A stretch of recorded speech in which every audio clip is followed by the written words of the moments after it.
तकरीर करने के लिए अब ऐसे नौनहाल तलबा कराम को दावत सुखन देने जा रहा हूँ, जिनकी आवाज में बुलबुल की चहक, फूलों की महक और आबशानों का तरन्नुम है। आइए वो मुक़र्रिर शोला बयान को दावत सुखन देने जा रहा हूँ, जिनसे मेरी मुराद हाफिज मोहम्मद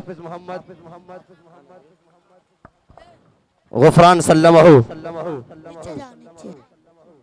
खिताबत की दुनिया में है हुक्मरानी। वो चलकर बोल दिया सुभान अल्लाह। खिताबत की दुनिया में है हुक्मरानी, दिलों को जगाती है सहरुल बयानी। फिदा इनकी तकरीर पर है यकीनन, फिदा इनकी तकरीर पर है यकीनन, गुलों का तबस्सुम कली की ज़बानी, गुलों का तबस्सुम कली की ज़बानी। मैक पर जनाब हाफिज गुफरान सल्लमहु। अस्सलामु अलैकुम वरहमतुल्लाहि वबरकातुहू। वालेकुम अस्सलाम वरहमतुल्लाहि वबरकातुहू। अल्हम्दुलिल्लाह अल्हम्दुलिल्लाहि वकफ़ा वस्सलामुन अला इबादिहिल्लज़ीना इस्तफ़ा, अम्मा बाद। फ़क़द क़ाल अल्लाहु तआला फ़िल क़ुरानिल मजीद, अऊज़ु बिल्लाहि मिनश शैतानिर रजीम, बिस्मिल्लाहिर रहमानिर रहीम।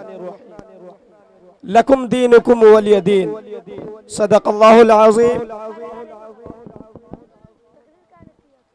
अल हदीस क़ाल रसूलुल्लाह सल्लल्लाहु अलैहि वसल्लम,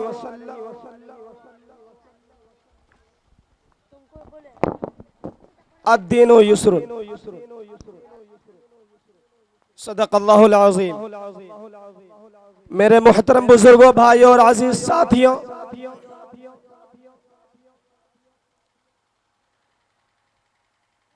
मेरा एक सवाल है,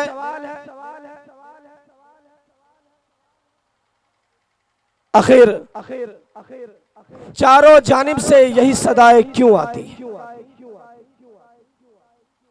आखिर मदारिस वाले सबकी नजरों में क्यों होते हैं? मदारिस में पढ़ने वाले सबकी नजरों में क्यों होते हैं?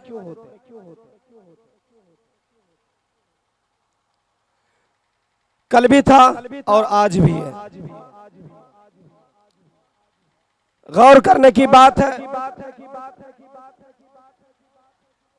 यहूद व नसारा ईमान वालों के पीछे,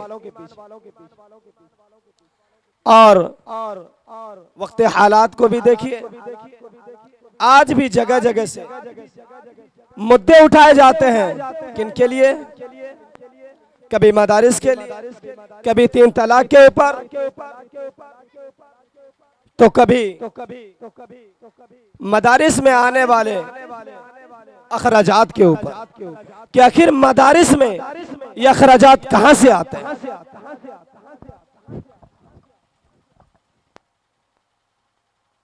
मेरा ये सवाल है और गौर करने का मकाम है कि कल भी पीछे था, आज भी पीछे था। मतलब ईमान वाला कल भी आगे था और आज भी आगे है। अल्हम्दुलिल्लाह। गौर कीजिएगा जुमलों पे, कल भी पीछे था और आज भी पीछे है। आगे कौन है? ईमान वाला। अब गौर कीजिएगा कि मुल्कों को, खास हमारे हिंदुस्तान को, मदारिस की जरूरत क्यों है? मदारिस की जरूरत क्यों है? यही सरकार बहुत सारे ऐसे निजाम हैं जिनको चलाने के लिए वजीरों को रखते हैं, ताजिरों को रखते हैं, लेकिन वो ताजिर तिजारत कर बैठता है। ऐसे ऐसे ताजिर को रखे, एक तरफ जमा करते, दूसरे तरफ ऐसे तिजारत करके चले जाते, पता भी नहीं चलता।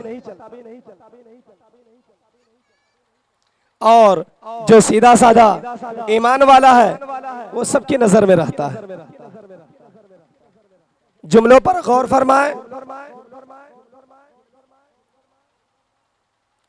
मेरे मोहतरम बुजुर्गों, भाइयों और अजीज साथियों, हम लोगों ने इल्म को बांट दिया है, दो हिस्से में कर दिया है, जिसकी बिना पर आज हमारे सामने ये तमाम आसार नजर आते हैं। क्यों? हम लोगों ने कह दिया ये तालीम असरी है और ये इल्म दीन है, यानी वो इल्म जो दुनिया में नफा व नुकसान पहुंचाता है, और वो इल्म जो आखिरत में साथ जाता है। हालांकि अल्लाह के रसूल सल्लल्लाहु अलैहि वसल्लम हदीस पाक में फरमाते हैं, सबसे बेहतर मुसलमान यानी कामयाब इंसान वो है जो दुनिया में अपना वक्त गुजारते आखिरत को संवार ले। यानी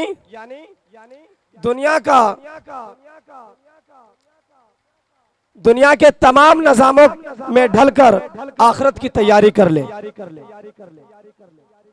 मेरे मोहतरम बुजुर्गों, भाइयों और अजीज साथियों, आज हमने आर्ट्स को बांट दिया तो कहीं साइंस को बांट दिया, तो कहीं कुरान के इल्मों को बांट दिया।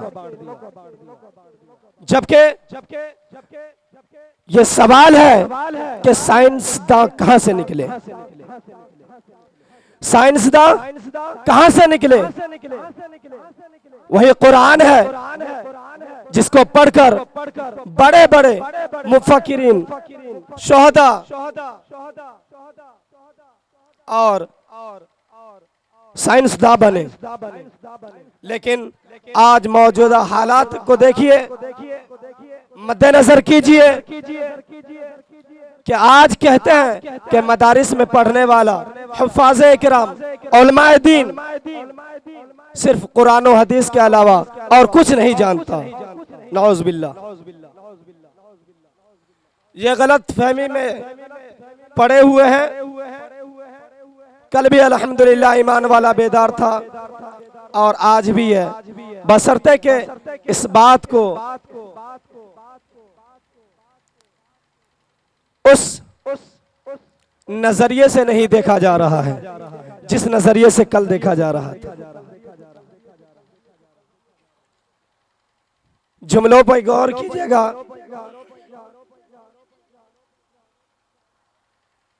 कहीं यही सरकार जिनाहकारी को रोकने के लिए, शराबबंदी के लिए,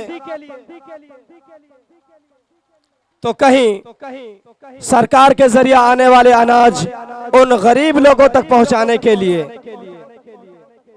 तो कहीं कौम के सरबुलंद को लगाया जाता है कि वो ये सारी बुराई से रोके,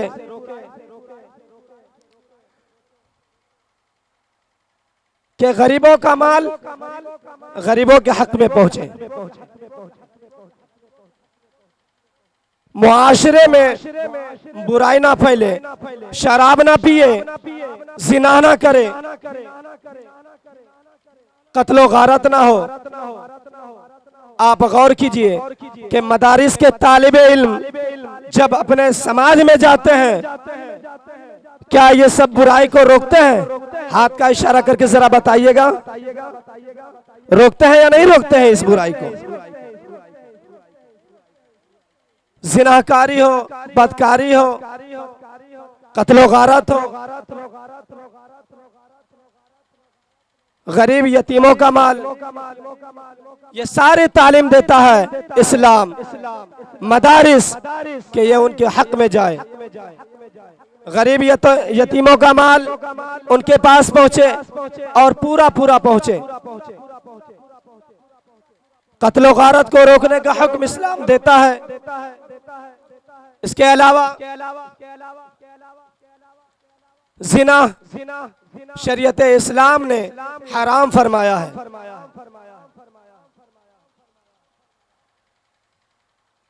हराम करने का मकसद असल ये था कि निकाह को आम किया जाए, फिर खुद ब खुद जिना रुक जाएगा। लेकिन आज हमारे मुआशरे को देखिए, हम अपने बच्चों को नौकरी वगैरह के चक्कर में उनकी जिंदगी को आखिरी कर देते हैं, जबकि वो बच्चा पूरे तौर से गुनाहों में मुलविस हो जाता है और अपनी जिंदगी को तबाह बर्बाद कर देता है। फिर आखिर में उनका निकाह किया जाता है।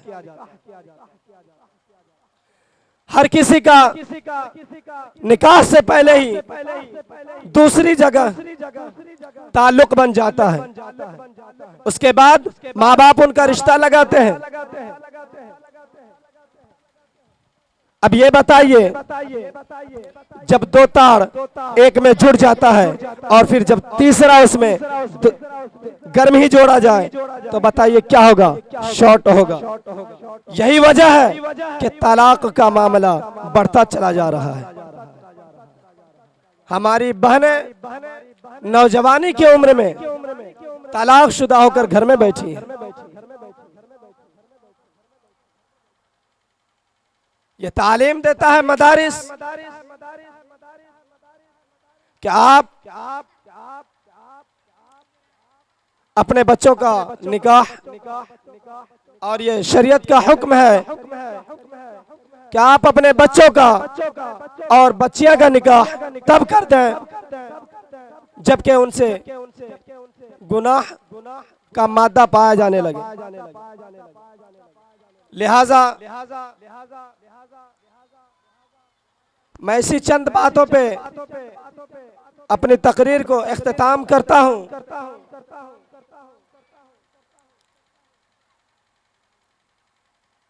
कि अभी इस्लाम जिंदा है, अभी कुरान बाकी है।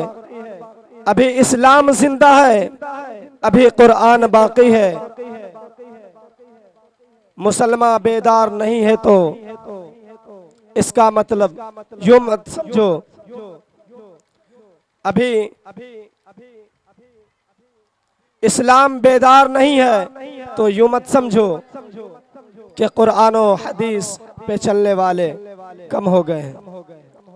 इसी जुमलों पे मैं अपनी बात को इख्तिताम करता हूँ। वाखिर दवाना अनिल हम्दुलिल्लाहि रब्बिल आलमीन।